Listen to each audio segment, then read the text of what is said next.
9월 24일 월급쟁이 투자자 4위와 나의 미국 증시 주요 뉴스입니다. 오늘부터 매일 간략하게 뉴스를 올려드리고 매주마다 서학개미의 매매 상황에 대해서 올릴 예정입니다. 오늘의 내용은 파월 의장의 발언, 엔비디아와 오픈 AI의 투자 내용, 미셸 보먼 부의장의 발언, 국제 유가의 급등, 미국 달러의 약세, 트럼프 대통령의 유엔 발언과 이재명 대통령의 유엔 발언에 대해서 준비하였습니다. 시청하시기 전에 좋아요와 구독 부탁드립니다. 파월 의장의 증시 고평가 발언. 제롬 파월 연방준비제도 FED 의장이 증시가 상당히 고평가된 것 같다고 언급하면서 투자 심리가 위축되고 차익 실현 매물이 출회되었습니다. 특히 기술주와 임의 소비재 섹터가 1% 이상 하락하며 증시 하락을 주도했습니다. 엔비디아 마이너스 2.82%, 아마존 마이너스 2.61% 등이 크게 내렸습니다. 엔비디아 오픈 AI 초대형 투자, 위구심. 엔비디아가 오픈 AI에 최대 1,000억 달러를 투자해 데이터 센터를 구축할 계획이라는 소식이 전해졌습니다. 하지만 파월의 발언과 함께 해당 투자의 세부 내용과 실현 가능성에 대한 의문이 제기되면서 엔비디아 주가는 오히려 2% 넘게 하락했습니다. 오라클 역시 4% 이상 하락하며 투자 심리 약화의 영향을 받았습니다. 미셸 보먼 연준 부의장의 비둘기파적 발언인 노동시장 악화 우려로 인해 미 국채 10년 물금리가 4.12%까지 하락하며 5거래일 만에 상승세를 타게 되어서 채권 가격 상승으로 전환했습니다.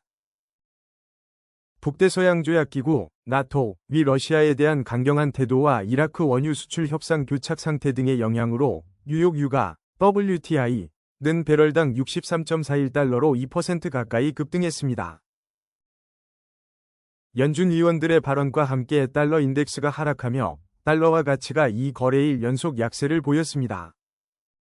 트럼프 전 대통령은 제80차 유엔 총회 연설에서 미국 우선주의와 고립주의를 강력히 내세우며 유엔을 맹비난했습니다. 유엔의 무능함을 강하게 비판하며 유엔이 해야 할 일을 내가 했다고 주장했습니다. 그는 자신이 취임 7개월 만에 7개의 전쟁을 종식시켰지만 유엔은 어떤 도움도 주지 않았다고 말했습니다. 또한 유엔이 하는 일은 공허한 말뿐이라고 깎아내렸습니다. 연설 중 고장난 프롬프터와 에스컬레이터를 두고 유엔을 조롱하기도 했습니다.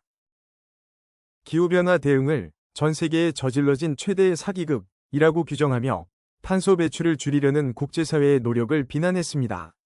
대신 깨끗하고 아름다운 석탄 등 저렴한 에너지 사용을 옹호했습니다.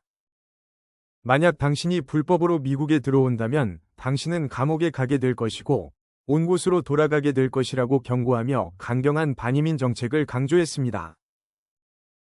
또한 자신이 노벨 평화상을 받아야 한다고 주장하면서도 진정한 상은 수백만 명이 전쟁에서 죽지 않고 살아남은 것이라고 말했습니다. 연설에서는 한반도에 대한 언급은 하지 않았습니다. 예정된 15분을 훨씬 초과한 54분 동안 연설했으며 연설 내용은 마치 미국 내 정치 유세를 방불케 한다는 평가를 받았습니다. 과거 6년 전 그의 연설에 웃음을 터뜨렸던 각국 정상들은 이번 연설 내내 굳은 표정으로 침묵했습니다. 이재명 대통령은 9월 23일 제80차 유엔 총회 기조연설을 통해 민주 대한민국이 국제사회 복귀와 평화 공존, 공동성장을 향한 대한민국의 역할을 강조했습니다. 주요 내용은 다음과 같습니다.